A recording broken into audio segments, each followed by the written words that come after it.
नमस्कार दोस्तों, मेरा नाम है उत्कर्ष मिश्रा और आज की इस वीडियो में हम सत्याग्रह का विचार इस टॉपिक को हम स्टडी करेंगे। बेसिकली हम यहाँ पर जो गांधी जी ने जो सत्याग्रह का जो आइडिया दिया था उसको हम समझेंगे और ये एग्ज़ाम में पूछा भी जाता है कि सत्याग्रह का विचार क्या था या सत्याग्रह क्या है, ये एग्ज़ाम में पूछा भी जाता है। तो शुरुआत इसकी होती है महात्मा गांधी से। महात्मा गांधी जी क्या है कि जनवरी 1915 में भारत लौटे और वो कहाँ से लौटे थे? दक्षिण अफ्रीका से वो भारत लौटे थे। उन्होंने एक नए तरह के आंदोलन के रास्ते पर चलते हुए वहाँ की नस्ल भेदी सरकार में सफलतापूर्वक लोहा लिया था। इवन आपने पढ़ा भी होगा 9th और 10th की बुक के अंदर उनके बारे में जिक्र भी किया गया था कि किस तरीके से अ, जो साउथ अफ्रीका है, दक्षिण अफ्रीका है, वहाँ पर रंग के हिसाब से भेदभाव किया जाता। अगर आपका रंग काला है तो आपके लिए अलग टॉयलेट्स थे, आपके लिए अलग सिनेमा घर थे, आपके लिए अलग मंदिर थे। इस तरीके का डिस्क्रिमिनेशन किया जाता था और ऐसा जो भेदभाव है वो कौन करता था? गोरे लोग किया करते थे। तो वहाँ पे उन्होंने एक सफलतापूर्वक अपना आंदोलन वहाँ से चलाकर आए थे। अब होता क्या है, इस पद्धति को वह सत्याग्रह कहते हैं। और कौन सी पद्धति को वो सत्याग्रह कहते हैं? सत्याग्रह के विचार में सत्य की शक्ति पर आग्रह और सत्य की खोज पर जोर दिया जाता है। यानी इसका अर्थ यह है कि अगर आपका उद्देश्य सच्चा है, यदि आपका संघर्ष अन्याय के खिलाफ है, तो उत्पीड़न से मुकाबला करने के लिए आपको किसी शारीरिक बल की आवश्यकता नहीं है। अब यहाँ पे समझिए, गांधी जी ने सत्याग्रह का आइडिया दिया। सत्याग्रह का आइडिया बस सिंपली इस चीज़ पे फोकस करता है कि अगर आपका कोई दुश्मन है, यानी अगर आपको कोई परेशान कर रहा है और आप उससे बहुत ही ज़्यादा परेशान हो, ऐसे में अगर आप उसे उसके खिलाफ लड़ना चाहते हो, तो उसके लिए आपको, वो अन्याय कर रहा है, अगर आप उसके खिलाफ लड़ना चाहते हो तो ऐसे में आपको उसके लिए कहते हैं वॉयलेंस करने की ज़रूरत नहीं पड़ेगी। यानी शारीरिक बल की आवश्यकता नहीं है। उसके लिए आप बिना शारीरिक बल का यूज़ किए ही आप उसे सबक सिखा सकते हो, उसे ये महसूस करवा सकते हो, उसे एहसास दिला सकते हो कि जो भी वो कर रहा है वो बहुत गलत कर रहा है, उसे ऐसा नहीं किया जाना चाहिए, उसे ऐसा नहीं करना चाहिए। गांधी जी की यही था आइडिया ऑफ सत्याग्रह। इसी को ही हम कहते हैं सत्याग्रह का विचार। यानी प्रतिशोध की भावना या आक्रामकता का सहारा लिए बिना सत्याग्रही, यानी जो सत्याग्रह को आइडिया पे फॉलो करता है उसे सत्याग्रही कहा जा रहा है। केवल हिंसा के सहारे ही भी अहिंसा के सहारे भी अपने संघर्ष में सफल हो सकता है। इसके लिए दमनकारी शत्रु की चेतना को झिझोड़ना चाहिए। उत्पीड़क शत्रु को ही नहीं बल्कि सभी लोगों को हिंसा के जरिए सत्य को स्वीकार करने पे विवश करने के बजाय सच्चाई को देखने पर सहज भाव से स्वीकार करने के लिए प्रेरित किया जाना चाहिए। अब देखो, इन्होंने बहुत ही अच्छी बात कही है। उन्होंने कहा है कि मान लेते हैं आप हो, आपके साथ उत्पीड़न हो रहा है, तो लेकिन जब कभी आप किसी के साथ जबरदस्ती करते हो, उसके साथ उसे मार पीट कर उसे ये एहसास दिलाने की कोशिश करते हो, तो हो सकता है कि वो आपके डर से, उस पिटाई की डर से वो उस चीज को मान जाए उस समय के लिए कि हाँ हाँ ठीक है, मेरी गलती थी। लेकिन हो सकता है कि बाद में वो फिर से वो काम आपके साथ नहीं लेकिन किसी दूसरे के साथ वैसा ही काम करना शुरू कर दे। लेकिन जब आप उसे एहसास दिलाते हो, मतलब उसके अंदर जो उसके अंदर आत्मा है, उसको आप एहसास दिला देते हो कि भाई जो भी तुम कर रहे हो वो गलत है, ऐसा बिल्कुल नहीं किया जाना चाहिए, और बिना मारे पीटे। तो ऐसे में क्या होगा, उसे फील होगा, एहसास होगा। और उसके बाद क्या होगा, ऐसा एहसास होने के बाद ना तो वो आपके साथ ना ही किसी और दूसरे के साथ वो इस तरीके का व्यवहार करेगा, वो इन सारी चीजों को छोड़ देगा। लेकिन जब आप कभी उसके साथ मारोगे पीटोगे तो उस डर से हो सकता है कि वो बोल दे, कबूल कर ले और आपके साथ कभी ऐसा दोबारा व्यवहार करे भी ना। लेकिन पूरी संभावना है कि वो दूसरे व्यक्ति के साथ कर सकता है। तो ऐसे में क्या करना चाहिए आप लोगों को कि अहिंसा का रास्ता चुनना चाहिए और उसे प्यार से समझाने की कोशिश की करनी चाहिए, बिना हाथ उठाए। यही था इनका सत्याग्रह का आइडिया। पूरी चीज इसी चीज पे बताती है। इस संघर्ष में अंततः सत्य की ही जीत होती है, और ऐसा संघर्ष जो होता है उसमें हमेशा जो सत्य रहता है वही जीतता है। गांधी जी का विश्वास था कि अहिंसा का यह धर्म सभी भारतीयों को एकता के सूत्र में बांध सकता है, और गांधी जी का ऐसा मानना था कि अगर हम अहिंसा के रास्ते पे चले, यानी हम किसी के साथ लड़ाई झगड़ा ना करें, जैसे क्योंकि ब्रिटिशर्स हमारे देश के अंदर राज करते थे, तो ब्रिटिशर्स को हमें जबरदस्ती उनको मार पीट के नहीं भगाना है।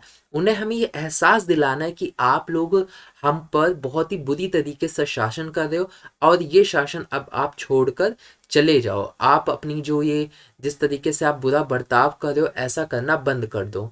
ऐसा उनका कहना था। तो अब एग्जाम में एक तो ये पूछा जाता है सत्याग्रह का आइडिया क्या था, तो आप ये सत्याग्रह का आइडिया लिख सकते हो। दूसरा एग्जाम में ये पूछा जाता है कि गांधी जी जब दक्षिण अफ्रीका से आए तो उन्होंने शुरुआत में सत्याग्रह का आंदोलन कहाँ कहाँ चलाए, या किस पर्पस के लिए चलाए, ये एग्जाम में पूछा जाता है। तो इसका आंसर यहाँ से मिल जाएगा आपको। भारत आने के बाद गांधी जी कई स्थानों पर सत्याग्रह आंदोलन चलाए, यानी जो उन्होंने सत्याग्रह का आइडिया दिया उसको एक आंदोलन के रूप में उन्होंने बदला। अब शुरुआत होती है 1916 से। 1916 में उन्होंने बिहार बिहार के चंपारण इलाके का दौरा किया, यानी बिहार में एक चंपारण इलाका पड़ता है, वहां का उन्होंने दौरा दौरा किया, और दमनकारी बगान व्यवस्था के खिलाफ किसानों के संघर्ष को प्रेरित किया। दरअसल होता क्या था, जो बिहार का जो चंपारण इलाका है वहां पे नील की खेती की जाती थी।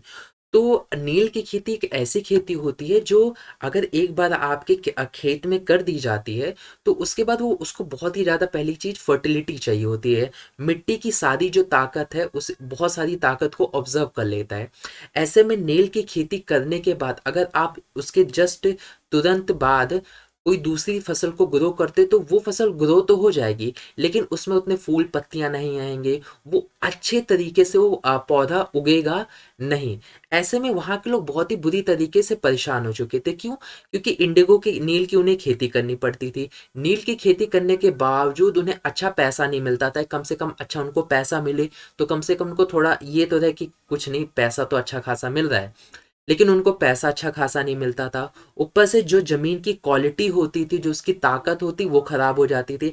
ऐसे में वो दूसरी फसल को ग्रो नहीं कर पाते थे, और उस ज़मीन को उनको रेस्ट देना पड़ता था। 1 साल 2 साल के लिए उन्हें लगभग 5 सालों के लिए रेस्ट देना पड़ता था, तब कहीं जाकर उसके अंदर पहले जैसी मिट्टी के अंदर शक्ति आ पाती थी। तो इस वजह से वो बहुत ही ज़्यादा परेशान हो चुके थे, और वो चाहते थे कि हमें अपनी जैसी मन मर्जी, जैसा हम फसल जो भी हम ग्रो करना चाहते हैं हम उस तरीके से ग्रो करें। तो वहां पे जाके गांधी जी ने आंदोलन को सपोर्ट किया और कहा कि उन लोगों को प्रेरित किया, और सत्याग्रह के आइडिया के बारे में भी बताया। 1917 में उन्होंने गुजरात के खेड़ा जिले के किसानों की मदद के लिए सत्याग्रह का आयोजन किया, और 1917 में 16 में कहाँ गए वो, बिहार गए। फिर बिहार में कहाँ, चंपारण। दूसरा कहाँ गए वो, 1917 के अंदर कहाँ पे गए, वो गुजरात के खेड़ा जिले के अंदर गए, जहाँ पे उन्होंने किसानों की मदद के लिए सत्याग्रह का आयोजन किया। सत्याग्रह हमने पढ़ ही लिया है।